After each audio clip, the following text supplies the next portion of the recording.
telefonka kula xidhiidhay isagoo Hargeysa ku noqday ayaan markii hore weydiiyey sifaha lagu marti qaaday waxa uu ahaa. runtii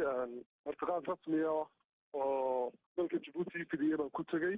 si wanaagsanna waan ii soo dhaweeyay oo sharaf leh oo dowladda Djibouti madaxdeedu ugu sareysay oo dhan way soo dhaweysay sifadaas markaan ku tagay waxa lagu guddoonsiiyay halka biladda ugu sareysay Djibouti waxaad ku mutaysatay ma lagu sheegay runtii deesay dunidu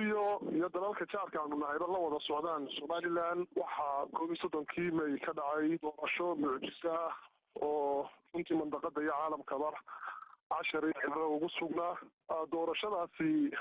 wax xasan u ahaa inay dareen dadweyne ay ku timid si aan la filaynin oo aan hore looga baranin deegaanada dadka Soomaalidu degan yihiin u dhacday in cod aqlabiyada shacabka sharafta badan ee gobolka Maroodijeex ee baarlamaanka Soomaaliland ay gudbeen oo aan noqday qofkii ugu codka badnaa oo 20,000 oo cod lagu aaminay oo shacabku ay u hibeeyeen marka kartida iyo dadaalka iyo wanaaga ay shacabka Somaliland ay muujiyeen mucjisada doorashadaasi huwaneed darteed iyo inaanu tusaale u nahay mandaqada iyo dalalka Afrika ayay biladani daaranayd guud ahaan shacabka jamhuuriyadda Djibouti oo aan bilowgana ka maqnayn doorashadayda oo iyagana abaal guud ahaan shacabka aan u wadaxayay wasiirada Djibouti oo wasiiradiyaas wasiirka maaliyadda runtii qof aad u qiimo badan oo si gaar ah hawshoodan qayb uga ahaa isagana aanu mahadnaqayo iyo marwada madaxweynaha Djibouti iyo shacabkaas waxaad sheegtay inay dad badan oo reer Djibouti oo wasaro iyo xataa marwada koobaadii ay qayb ku lahaayeen doorashadaadii marka ma waxaad leedahay ololahaaga waxa laga agaasimay dhanka Djibouti may dad badan iyo dowladda Djibouti qayb ka mid ah doorashada laga abaabulay waxa soo dhaweynteeda qayb ka haayeen hadda markii aan guuleystay oo dadka madaxda hadda soo dhaweeyay qayb ka haayeen oo aanu mahadnaqo weeyaan laakiin bilowgii doorashadayda qaybna kama yahay kubeena san lahayn waxa faraxti gelisay doorashada jamhuuriyadda Somaliland ka dhacday annagoo dhalinyaro codka intaan lagu aaminay oo sharaftaana shacabku lahaayeen tay markaa soo jiidatay caalamkana ka yaabisay dalalka jaarkana la cajabeen taasahad mahadnaqa waxaad tidhi biladda ugu sarreysay jamhuuriyadda Djibouti ay guddoonsiisay waxay ahayd mid lagu bixiyey doorashada lama aragga sidaa tidhi ee Somaliland ka dhacday haddii ay sidaa tahay qofka ku dhagaysanaya haddii uu isweydiiyo malaha biladda barkhad ma lahayn ee ciddii agaasintay doorashadaasa mudnayd maxaad odhan lahayd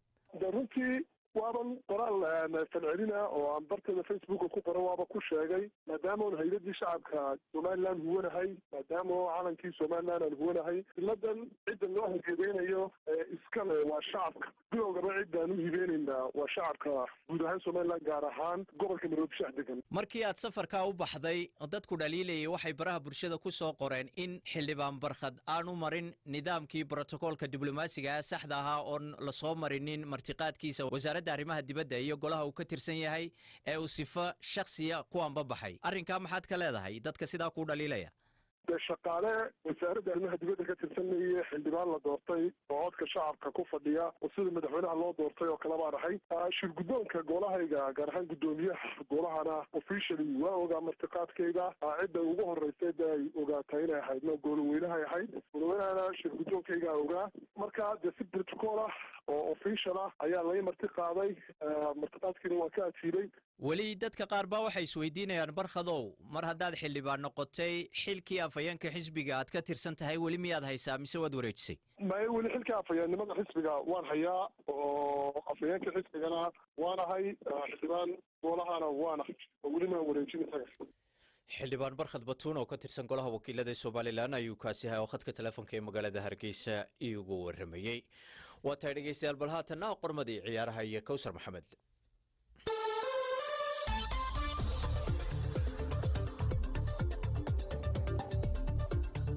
aan ku bilaabnay kooxda Paris Saint-Germain ee PSG ayaa waxa u suurto gashay inay sii haystaan Kylian Mbappe inkastoo dalab adag uu yimid kooxda Real Madrid taasoo aysan ku guuleysan Kylian